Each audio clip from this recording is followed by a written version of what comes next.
Well, good morning and welcome back to ABC 57 News. I'm Rich Bodee. And I'm Summer Haran. Well, here at 6:30 this morning, some of those beautiful snowflakes we saw kind of floating around on our drive-in have now subsided. But Chief Meteorologist Tom Coombs is joining us here this morning sharing, oh boy, the winter-like temps are back, Tom. Yeah, it feels a little bit more like January, although we've had much colder weather. I mean, just a couple weeks ago, we had -8. Looking at the Argus intersection of Indiana 10 and US 31, not a lot happening here, although there are some snow showers working their way through Marshall County. Interested in the latest update, and roads are looking a little wetter here with that burst of snow that just moved through the area. It's still not adding up to very much. From Plymouth now towards the Bourbon area is where that light area of snow is. There's not much there. And so for the rest of the morning, if you're just leaving now or soon, roads may be a little wet, but most of the snow has subsided for now. That may change as we head towards mid-morning and towards noon today. But temperatures are still at 35 degrees. They were 35 degrees last night. Temperatures haven't changed much over the past couple of hours, so it's still a nuisance out there with some damp weather, but snow showers may hold off until midday. I'll update you on totals in the forecast. Well, right now, after a little more than a year of planning, South Bend greenlights a 24/7 mental health crisis center. And it solves a problem that faith leaders, the police department, and several families have been dealing with for years. The city and Oaklawn will invest more than $2 million into a building. South Bend will then run the building for a year and then look to the state for future funding. It comes at a time when the South Bend Police Department has seen up to 3 mental health calls a day over the past year.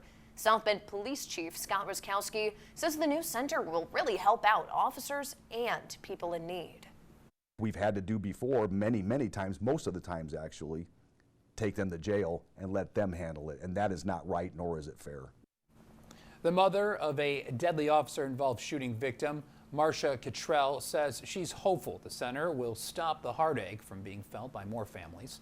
Back in June, her son Dante was shot and killed by South Bend police. Cottrell's family says he was going through a mental health crisis and had a replica gun on him. His mother says the center is a step forward in the right direction. My son didn't die for nothing. Now, she's also pushing for the center to have psychologists and social workers on hand so services don't have to come out of a patient's pocket. We have a link to the city's full agreement now on our website at ABC57.com. And let's move up to Benton Harbor now. Michigan State Police are highlighting crime-fighting efforts across the city. In 2022, troopers took 107 illegal handguns off of the streets. And troopers also pulled over 2,500 people in the past year. 99 people with active warrants were arrested too. Violent crimes slightly up, though. In the city in 2022, they've increased by 0.4%. Michiana Crime Stoppers is rounding out the year with its December crime stats. The organization has solved 21 cases, arrested 18 people, and received 141 tips last month. It also recovered 1 illegal firearm off of the streets. And don't forget, if you know anything about a crime, you can always submit a tip through Michiana Crime Stoppers. It's anonymous, and if your tip leads to an arrest, you could get paid. That number is on your screen right now. Developing this morning, one person is injured in a South Bend apartment fire. And you're taking a look behind us right now. That fire broke out on St. Joseph Street a little after 8 p.m. on Wednesday evening. Now, the fire department says that fire started up on the second floor of the apartment complex, but crews were able to put things out in about 10 minutes. The victim is expected to be okay. And a Waterville Lead house fire still under investigation this morning, but the fire department says it definitely didn't start from an outlet, despite the victims claiming it did. Still, the fire chief says it's too early to determine what sparked the blaze. A house fire broke out on Monday at a mobile home. The family currently has a GoFundMe available. They lost everything in the fire. We have a link to it on our website at ABC57.com. And after a week of public viewing, Pope Emeritus Benedict XVI has been laid to rest in Vatican City. The services were very similar to those of pontiffs who died while still leading the church, including a burial in 3 coffins. Our ABC 57's Emily Arnold is live in studio this morning with more on the significance of this practice. Emily, good morning. Good morning, Summer and Rich. The Pope was buried following the funeral rites of the Roman Pontiff, a ritual that includes being buried in 3 coffins. Those 3 coffins each have their own significance, starting with the first, a cypress wood coffin. The wood symbolizes humility and the fact that the Pope was a normal human being like the rest of us. Inside of that wood coffin are bags of gold, silver, and copper coins, and the number of coins add up to how long he served as Pope. The wood coffin was placed into a lead coffin, complete with a copy of documents that were issued under his papal seal. Finally, the 2 were placed into an elm coffin that was then sealed with gold nails. Elm is rare in Rome and represents dignity. Each coffin is wrapped in 2 violet silk ropes and sealed with wax. He asked for a very, very simple service, and so the only state delegations that will be there tomorrow will be Italy, obviously the country surrounding the Vatican, and Germany, which is the home country of Pope Benedict.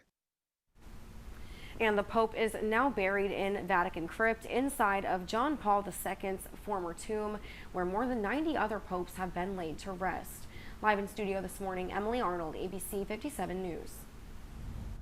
On to new details here this morning. The House is still without a speaker. 6 votes failed in the past 2 days, so that means the House will vote once again today at noon. But without a speaker, Congress can't really do anything. Republican leader Kevin McCarthy held a meeting with detractors on Wednesday. He says while he didn't convince everyone, he did make some progress. This is the first time in a century that a speaker vote has failed twice. On to a new update now, as doctors say DeMar Hamlin is slowly recovering. On Monday, you'll remember he collapsed during a game against the Bengals after having a cardiac arrest right on the field. And even with this good news, the 24-year-old is still fighting for his life in the ICU this morning. His doctors now clarifying that Hamlin was only resuscitated once, and the defibrillator used did not malfunction either. And the Idaho College murder suspect is officially back in Moscow. 28-year-old Brian Koberger is accused of killing 4 University of Idaho students in their apartment back in November. He was arrested at his Pennsylvania home last week. Documents could be unsealed sometime in the next few days. That's because Idaho troopers were waiting for him to return back to the state. The Plymouth Common Council is pushing for driver's cards for undocumented Hoosiers. A resolution is now headed to state lawmakers, modeled after a similar version in 18 other states. Several Michiana cities, just like Goshen, also support the idea. And if the bill is approved by Indiana lawmakers, it would mean all drivers in the state are trained, certified, insured, and identifiable. Now, plans are also being laid out for the Hoosier State for the upcoming year. Yeah, Governor Eric Holcomb says his next level agenda focuses on 5 key categories. And those are public health, education and workforce, economic development, the community, and local government. Holcomb also says the goal is to give families the tools they need to thrive for generations while still providing a solid foundation to build on. On to an ABC 57 traffic alert starting here at 7 a.m. In about 20 minutes. Heritage Drive in Middlebury will be closed. That's right between US 20 and Raider Drive over near Northridge Middle School's soccer field. Crews are working to fix a water main break, so just try and avoid the area this morning and let the crews do their work. On now to the Benton Harbor water crisis. You can pick up a case of water this morning at the Southwest Community Action Agency. That water pickup will take place from 10 a.m. to 2 p.m. But please keep in mind it is a self-serve event. So if you need a little help lifting those heavy cases, bring a friend along to help. If today doesn't quite work out for you, you can always call 211 or the Berrien County Health Department for a pickup. Let's get a check now at the lead line replacement project. As you can tell, progress has come to a halt. 25 lead lines still need to be fixed or checked throughout the city. If you haven't signed an agreement form for crews to check your pipes, we have a link to do that on our website at abc57.com. Tracking the vaccine this morning, the United States is extending its vaccine requirement for all foreign travelers. The requirement was set to expire in 3 days before it got extended. It now expires on April 10th. And this travel order applies to anyone who isn't a citizen or immigrant of the United States. But if you do need to get vaccinated or up to date on your COVID boosters, there's a convenient mobile clinic today. The Sister Mora Brannick Health Center has you covered from 10 a.m. to noon. Anyone age 5 and up can get primary vaccinations or the updated bivalent booster, and no appointments are needed. Walk-ins are welcome there. And let's say that clinic doesn't work with your schedule. The Kewanna Public Library in Fulton County has you covered. Tomorrow you can get a Pfizer or a Moderna shot and a flu shot. It runs from 10 a.m. to 6 p.m. No appointments are needed here either. The Salvation Army saw more people apply for help this past holiday season. 250 families applied in Kosciuszko County alone. Learn what factors could cause applicant numbers to rise. Closing the chapter on overdue fines, the LaPorte County Public Library is saying goodbye to fees. How this could help you save money. Downtown South Bend is welcoming all things winter. First Fridays are back. What kind of family fun awaits you later this week?